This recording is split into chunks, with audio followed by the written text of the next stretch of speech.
Hi guys, வணக்கம். இதுவரை நம்ம சேனலை சப்ஸ்கிரைப் பண்ணாதவங்க சப்ஸ்கிரைப் பண்ணிடுங்க. அப்படியே பெல் ஐக்கானை கிளிக் பண்ணிடுங்க. ஸோ அப்போ தான் உங்களுக்கான வீடியோஸ் அடுத்தடுத்து உங்களுக்கு நோட்டிஃபிகேஷன் வந்துகிட்டே இருக்கும். அப்படியே சட்டு புட்டுன்னு நம்ம வீடியோக்குள்ளே போகலாம். இது நம்ம சிம்பிளி ரிவ்யூ. இன்றைக்கி நம்ம பார்க்க போகிற படம் ஷாமன் அப்படின்னு 2025 வெளிவந்த ஒரு ஹாலிவுட் பேய் படம் தான். இந்த ஹாரர் படத்தில் நம்ம பார்க்க போகிற ஸ்டோரி என்னென்னா, கிறிஸ்டியானிட்டி மதம் மாத்திர ஒரு ஹீரோவும் ஹீரோயினும் அந்த மலைவாழ் கிராமத்துக்கு வந்து அங்கே இருக்கிற ஒரு பேயை உசிப்பத்தி விட்டு அங்கே என்னென்னலாம் பிரச்சனையை அனுபவிக்கிறாங்க, யாருக்கு பேய் பிடிக்குது, அந்த பேயை எப்படி கண்ட்ரோல் பண்ணுறாங்க அப்படிங்கிற கதையை தான் பார்க்க போகிறோம். மூவியோட ஸ்டார்டிங் சீனே ஒரு வால்கனோ, அந்த வால்கனோவில் இருக்கிற ஒரு அருவி வந்துகிட்டு இருக்கும். அந்த அருவியில் ஒரு ஃபாதரியார் அங்கே மலைவாழ் மக்கள் இருக்க ஒரு பொண்ணை கிறிஸ்டியானிட்டி மதமாக மாற்றிட்டு இருப்பாங்க. இந்த சீனை காமிச்சிட்டு இருக்க போய் ஆப்போசிட்டில் நம்ம ஹீரோயினோட பையனை மேலே காமிச்சிட்டு இருப்பாங்க.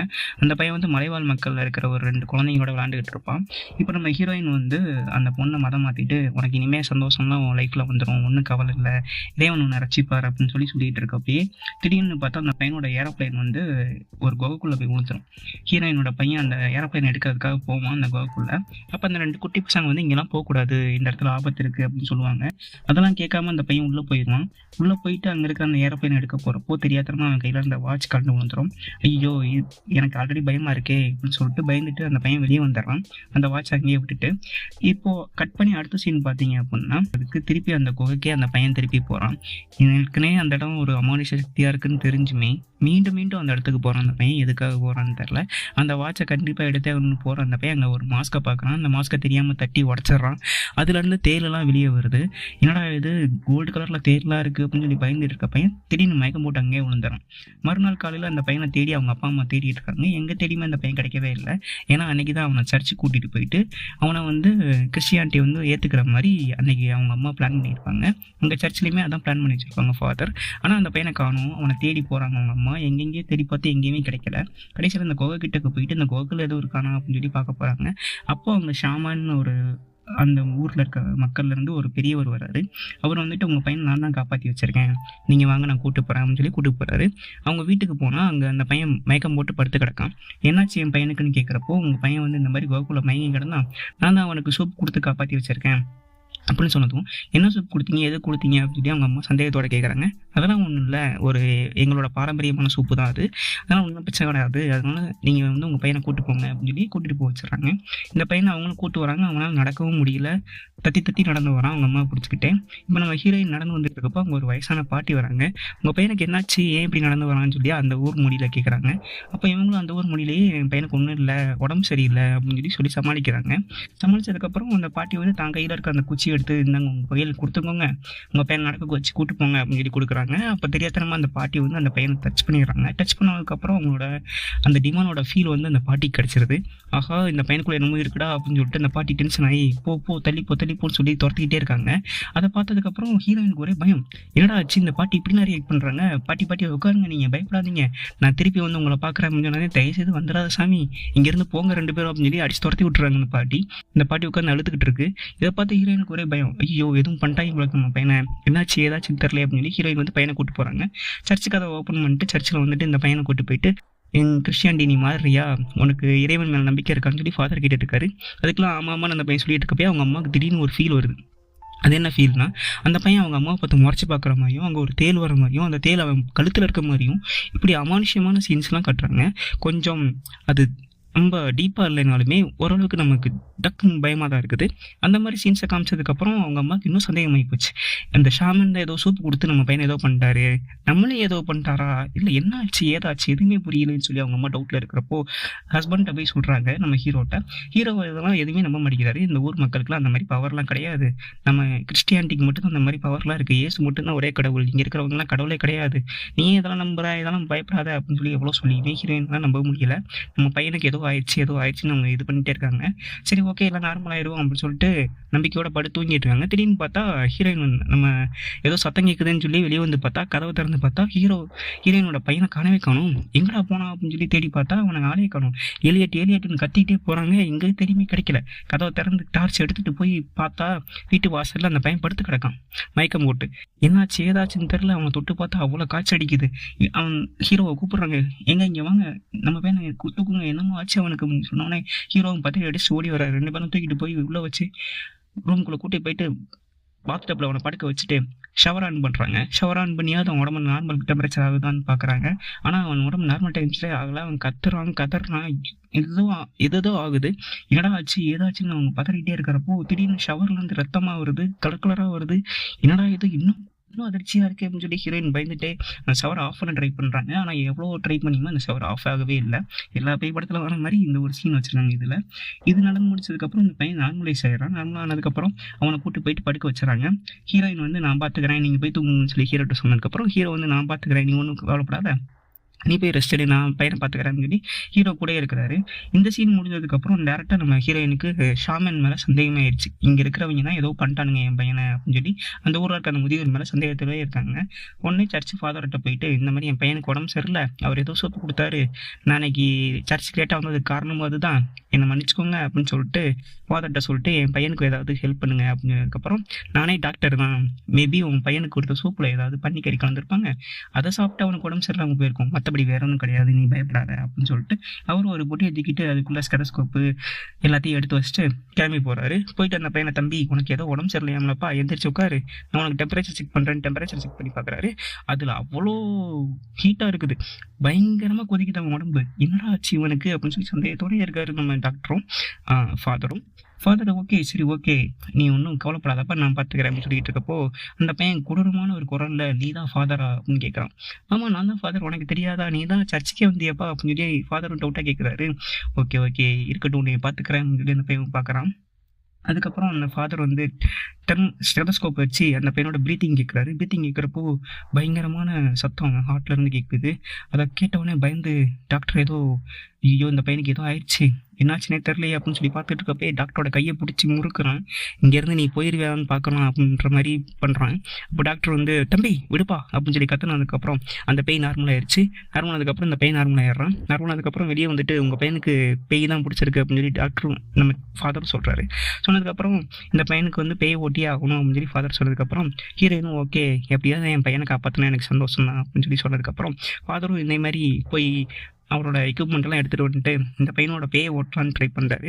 அந்த சீனில் டக்குன்னு அந்த பையன் பேய் பிடிச்ச மாதிரி எந்திரிச்சு நின்று அந்த இடத்துல அவன் உடம்பெல்லாம் அப்படியே கருப்பாக மாதிரி, அவன் நரம்பெல்லாம் கருப்பாக மாதிரி, கண்ணிருந்து கருப்பு கலர் ரத்தமும் வாயிலேருந்து கருப்பு கலர் ரத்தமும் வந்து கொடூரமான ஒரு ஃபேஸில் இருக்கான் அந்த சின்ன பையன். இப்போது நம்ம ஃபாதருக்கு என்ன பண்ணுறது ஏது பண்ணுறதுனே தெரில. கையில் இருந்த சிலுவையை வச்சுட்டு அந்த பையனை எப்படியோ கண்ட்ரோல் பண்ண ட்ரை பண்ணுறாரு. இவன் இதெல்லாம் முடியாது, நீ என்ன பெரிய ஆளா, உன் கிறிஸ்தவ மதமும் சரி உன் இயேசு கிறிஸ்துவும் சரி யாருமே எனக்கு ஈக்குவல் கிடையாது, நான் அதுக்கும் முன்னாடி இருக்க சக்தி, என்னை ஒன்றுமே பட முடியாது அப்படின்னு சொல்லி அந்த பேய் வந்து ரொம்ப கோவமாக கத்துது. அதுக்கப்புறம் ஃபாதர் ஏதோ கஷ்டப்பட்டு ட்ரை பண்ணி ஏதோ பண்ணுறாரு. பண்ணதுக்கப்புறம் அந்த பேய் போயிடுச்சு. ஆனால் அது அப்போ தான் போயிருக்கு, ஃபுல்லாக போகலை அப்படின்றது நம்ம ஃபாதருக்கு தெரில. ஃபாதர் வந்து ஃபுல்லாக போயிடுச்சுன்ற நம்பிக்கையோட வெளியே வந்துட்டு அவங்க அம்மாட்ட போய் சொல்கிறாங்க இந்த மாதிரி எல்லாம் போயிடுச்சு, அதனால ஒன்றும் பிரச்சனை இல்லை அப்படின்னு சொல்லிட்டு இருக்கப்பே அந்த ஷாமன் திருப்பி வராங்க. 2 பேரும் ஷாமனும் அதோட அசிஸ்டண்ட்டும் வந்துட்டு இந்த மாதிரி உங்கள் பையனுக்கு இருக்கிறது வந்து நார்மல் இது கிடையாது, உங்களோட சக்தியால் அதை கண்ட்ரோல் பண்ண முடியாது அப்படின்னு சொன்னாலுமே அவங்க கேட்க மாட்டேங்கிறாங்க. என் பையனுக்கு என்ன பண்ணணும் எனக்கு தெரியும், நீங்கள் கிளம்புங்க அப்படின்னு சொல்லி அனுப்பி விட்றாங்க. ஸோ அவங்க 2 பேரும் அங்கேருந்து போயிடுறாங்க. இப்போ நம்ம ஃபாதரும் வீட்டுக்கு வந்துடுறாரு. வீட்டுக்கு வந்து நிம்மதியாக இருக்கப்போ திருப்பி அந்த பையனுக்குள்ளே பேய் வந்து நம்ம ஃபாதர் அடின்னு அடித்து பொலன்னு பொழந்து மண்டையை உடச்சி கத்தியால் குத்தி போட்டு தள்ளிடுது. இப்போ ஃபாதர் இறந்து போயிட்டாங்க. அங்கே இருக்கிற ஊர் மக்கள்லாம் அவங்களோட மதத்துலேருந்து கிறிஸ்டியானிட்டி மாறி இருப்பாங்க. இப்போது ஃபாதருக்கே இந்த பிரச்சனை ஆயிடுச்சு, இனிமேல் எந்த கிறிஸ்து வந்து நம்மளை காப்பாற்றுவாருன்ற அந்த பயம் வந்து அந்த ஊர் ஹீரோயின் வந்து போயிட்டு ஊர் மக்கள்லாம் சொல்லுவாங்க நீங்கள் இந்த ஊரை விட்டு கிளம்பிடுங்க, உங்களால் எங்கள் ஊருக்கு பிரச்சனை வந்துடும் போல இருக்குது அப்படின்னு சொல்லிட்டு இருக்கப்போ ஹீரோயினுக்கு ரொம்ப கஷ்டமாகி போயிடும். ஏடா இப்படி ஆகிட்டு இருக்கு அப்படின்னு சொல்லி வருத்தத்தில் இருக்கப்போ அந்த ஃபாதரோட இறுதி சடங்குக்கு வந்து எல்லோரும் வந்து ப்ரே பண்ணிக்கிட்டு இருப்பாங்க. அப்போ திடீர்னு ஹீரோயினோட கண்ணுக்கு நம்ம ஹீரோயினோட பையன் தெரியுமா இவன் இங்கே வந்தான் அப்படின்னு யோசிச்சுட்டு இருக்கப்போ திடீர்னு அவன் சர்ச்சுக்குள்ளே போயிடுவான். சர்ச்சுக்குள்ளே போய் உட்காந்துருக்கான். என்னடா நீ எங்கடா இங்கே பண்ணுற அப்படின்னு சொல்லி உள்ளே போய் அவங்க அம்மா கேட்குறப்போ டக்குன்னு திரும்பி பார்த்தா அவன் உடம்புல இருந்து அப்படியே பிளாக் கலரில் நரம்பெல்லாம் தெரியுது, திருப்பி கண்ணில் இருந்து ரத்தம் வடியுது. அதை பார்த்து அவங்க அம்மா பயந்து போய் கீழே விழுந்துருவாங்க. இப்போ ஹீரோயின் கீழே விழுறப்போ அங்கே இருக்க கேண்டில்லாம் தெரியாதமா கீழே விழுந்துடும். அந்த கேண்டிலில் இருந்து ஒரு நெருப்பு பட்டு அந்த சர்ச் இருக்குது பார்த்தீங்கன்னா, அந்த சர்ச் ஃபுல்லாமே மரக்கட்டையால் செஞ்ச சர்ச்சு தான், எதுவுமே பில்டிங் கிடையாது. ஏன்னா அது ஒரு மலைவாழ் இடம், அதனால் பில்டிங்லாம் அங்கே அதிகமாக இருக்காது, எலக்ட்ரிசிட்டியும் எதுவுமே இருக்காது. அப்படிங்கிறப்போ இந்த சர்ச்சு வந்து அவங்க வெளியே போயிட்டு திருப்பி ரிட்டர்ன் வந்து பார்க்குறதுக்குள்ளே பற்றிட்டு எரிய ஆரம்பிச்சிடும். இப்போ ஹீரோயின் எவ்வளவோ ட்ரை பண்ணுவாங்க, தண்ணி எடுத்து ஊற்றி பார்ப்பாங்க, மண் எடுத்து தள்ளி போட்டு பார்ப்பாங்க. ஆனால் எது பண்ணியுமே அந்த ஃபயர் வந்து அடங்கவே அடங்காது. மொத்த சர்ச்சுமே எரிஞ்சு விழுந்துடும். ஸோ இதுக்கப்புறம் என்ன பண்ணுறது ஏது பண்ணுறதுன்னு தெரியாமல் 2 பேரும் கஷ்டப்பட்டு இருப்பாங்க, ஹீரோயினும். ஏன்னா அவங்க தான் இந்த ஊருக்கு வந்துட்டு சர்ச்செல்லாம் கட்டி இந்த இருக்க மக்களெல்லாம் கிறிஸ்டியானிட்டிக்கு மாற்றிக்கிட்டு இருப்பாங்க. அப்படி இருக்கப்போ இந்த மாதிரி ஒரு விஷயம் நடந்ததுக்கப்புறம் ரொம்ப மன உளைச்சலாக நம்ம ஹீரோயின் அவங்களோட பையனை போயிட்டு உன்னால் எல்லாமே போச்சு, என்னோட லைஃபே போச்சு அப்படின்னு சொல்லி டென்ஷனில் கத்திட்டு போயிடுவாங்க. இப்போ ஹீரோயின் தூங்கிட்டு இருக்கப்போ திருப்பி நம்ம ஹீரோ வந்து கிச்சனில் இருப்பார். அவர்கிட்ட போயிட்டு திருப்பி இந்த பையன் பேயா மாதிரி அவரை போய் அட்டாக் பண்ணுவான். இப்போ ஹீரோ தலையை அடித்து உடச்சி ரத்தமாக்கி வச்சுருவான். அதுக்கப்புறம் ஹாஸ்பிட்டலில் போய் ஹீரோயின் வந்து ஹீரோவை ட்ரீட்மெண்ட் பண்ணி பாதுகாத்து வச்சுருப்பாங்க. இப்படியெல்லாம் சீன் போயிட்டு இருக்கப்போ இந்த ஷாமன்ட்ட தான் போய் ஆகணும், வேறு வழியே இல்லை அப்படின்னு சொல்லி ஹீரோயினுக்கு புரிஞ்சிடும். அதனால ஷாமனை போய் என் பையனை எப்படியா காப்பாற்றுங்க அப்படின்னு சொல்லி அங்கே போய் கேட்பாங்க. அங்கே கேட்டதுக்கப்புறம் ஷாமன் கூட்டு வர சொல்லிடுவார். அவங்க அம்மாவும் போய் சொல்லி அந்த பையனை கூட்டு வந்துடுவாங்க. கூட்டு வந்துட்டு அந்த பையனை கட்டி போட்டு அந்த குகையில் தானே இந்த பிரச்சனை நடந்துச்சு, அதே குகையை கூட்டி போயிடுவாங்க. கூட்டிட்டு போயிட்டு ஷாமனோட அசிஸ்டன்ட், ஹீரோயினோட பையன் 4 பேர் அங்கே இருப்பாங்க. இந்த 4 பேர் அங்கே இருக்கிறப்போ ஷாமன் வந்து அதே சூப்பை திருப்பி ரெடி பண்ணி அந்த சூப்பை எல்லாரையும் குடிக்க வச்சுட்டு இப்போ வந்து மந்திரங்கள் ஓத ஆரம்பிச்சிருவாரு. மந்திரங்கள் ஓதிட்டு இருக்கப்பே திடீர்னு அந்த பேய் அதுக்குள்ளே வந்துடும். அந்த பையனுக்குள்ளே வந்ததுக்கப்புறம் அந்த பையன் வந்து கத்துவான், இந்த மாதிரி நீ வந்து மதம் மாற்ற ட்ரை பண்ணுற, பொய் சொல்லி ஏமாத்துற இங்கே இருக்கிற மக்களெல்லாம், நான் தான் இங்கே இருக்கிற மலை, இங்கே இருக்கிற காற்று எல்லாமே நான் தான், என்னை வந்து யாராலையும் கண்ட்ரோல் பண்ண முடியாதுன்னு சொல்லிட்டு இருக்கு. அவங்க அம்மா வந்து இல்லை என்னால் முடியும், என் பையனை எப்படியா விட்டுருன்னு சொல்லி எவ்வளோ ட்ரை பண்ணியுமே அதை கண்ட்ரோல் பண்ணவே முடியாது. டக்குன்னு பார்த்தா அந்த ஷாமன் இருந்தார்ல வயசானவர், அவர் உடம்புக்குள்ள அந்த பேய் வந்துடும். அவர் உடம்புக்குள்ளே வந்துட்டு அவரோட அசிஸ்டண்ட் அவரே அடிச்சு கொண்டுருவார். இப்போது அங்கே 3 பேர் தான் இருக்காங்க. இப்போ ஷாமனுமே என்ன பண்ணுறாரு அப்படின்னா, என்னால் இந்த பவரை கண்ட்ரோல் பண்ண முடியலை, என்னை மன்னிச்சிருங்க அப்படின்னு சொல்லி ஹீரோயின்ட்ட சொல்லிட்டு கத்தி எடுத்து அவரே எடுத்து செத்து போயிடுறாரு. இப்போ ஷாமன் செத்துட்டாரு, ஷாமனோட அசிஸ்டன்ட் செத்து போயிட்டாரு. இப்போ அந்த ஹீரோயினும் அவங்க பையனும் மட்டும்தான் இருக்காங்க. இப்போ அகெயின் அவங்க பையன் உடம்புக்குள்ளே அந்த பேய் வந்துடுது. அவங்க பையன் உடம்புக்குள்ளே வந்துட்டு அவங்க அம்மாவே கொல்ல போகுது. இப்போ அவங்க அம்மா என்ன சொல்கிறாங்கன்னா, நம்ம 2 பேருக்குள்ளே ஒரு ஒப்பந்தம் வச்சுக்கலாம், உனக்கு என்ன வேணும்னு கேளு, நான் பண்ணுறேன் அப்படின்னு சொல்லி சொன்னோடனே, எனக்கு வந்து இருக்கிறதே சின்ன வயசு இருக்கிற ஒரு உயிர் தான் வேணும், எனக்கு பெரிய உடம்புலாம் தேவையில்லை, ஏன்னா நான் வந்து பல காலமாக வாழணும்னு ஆசைப்படுறேன் அப்படின்னு சொல்லி அந்த டெத் கார்டு சொன்னதுக்கப்புறம், ஆல்ரெடி நான் ஃபஸ்ட்டு உங்களுக்கு சொல்லியிருப்பேன் 2 மலைவாழ் குழந்தைங்க இருக்கும் அப்படின்னு சொல்லிட்டு. அந்த குழந்தைங்க தான் இருக்கிறதே ரொம்ப சின்ன பிள்ளைங்க இருக்கும். அதில் ஒரு குட்டி குழந்தைய போயிட்டு நம்ம ஹீரோயின் வந்து ஒளிஞ்சு பிடிச்சிடலாம் அப்படின்னு சொல்லி கூப்பிட்டு வந்துட்டு ஏமாற்றி அந்த பேயிட்ட மாட்டி விட்டு போயிடுவாங்க. இப்போ அந்த பொண்ணுக்குள்ளே அந்த பேய் ஊற்றுரும். அதனால இந்த பையன் விட்டு அந்த பேய் ரிலீஸ் ஆயிரும். ஸோ இவங்க 3 பேரும் ஹீரோயின், ஹீரோ, அந்த பையன் 3 பேரும் போட்டில் இருந்து அந்த ஊர்லேருந்து தப்பிச்சு எஸ்கேப் ஆயிடுவாங்க. இதோட அந்த படத்தை முடிக்கிறாங்க. இந்த படத்தில் வந்து கான்செப்ட் வைஸ் பார்த்தீங்கன்னா நல்லா தான் போயிட்டு இருந்துச்சு. ஆனால் த்ரில்லிங் வைஸ் பார்த்தீங்க அப்படின்னா அந்தளவுக்கு ஓவர் பயமாலாம் இல்லை. ஃபார் எக்ஸாம்பிளுக்கு நம்ம அந்த மம்மி ரிட்டர்ன்ஸ் அப்படி இல்லைனா ஈவில் டெட் இந்த மாதிரி பயங்கரமான சீன்ஸ், ரத்தம் தெரிக்கிறது இந்த மாதிரி எதுவுமே இல்லை.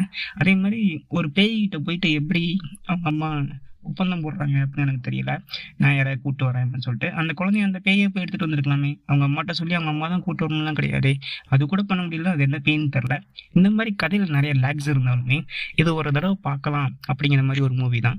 ஸோ இந்த கதை உங்களுக்கு பிடிச்சிருந்துச்சு அப்படின்னா நீங்கள் லைக் பண்ணுங்கள், ஷேர் பண்ணுங்கள், கீழே கமெண்ட் பண்ணுங்கள். இதே மாதிரி வேறு ஏதாவது உங்களுக்கு படத்தோட ஸ்டோரி வேணும் அப்படின்னாலுமே நீங்கள் கீழே கமெண்ட் பண்ணுங்கள். நான் அதுக்கான வீடியோ உங்களுக்கு அடுத்து அப்லோட் பண்ணுறேன்.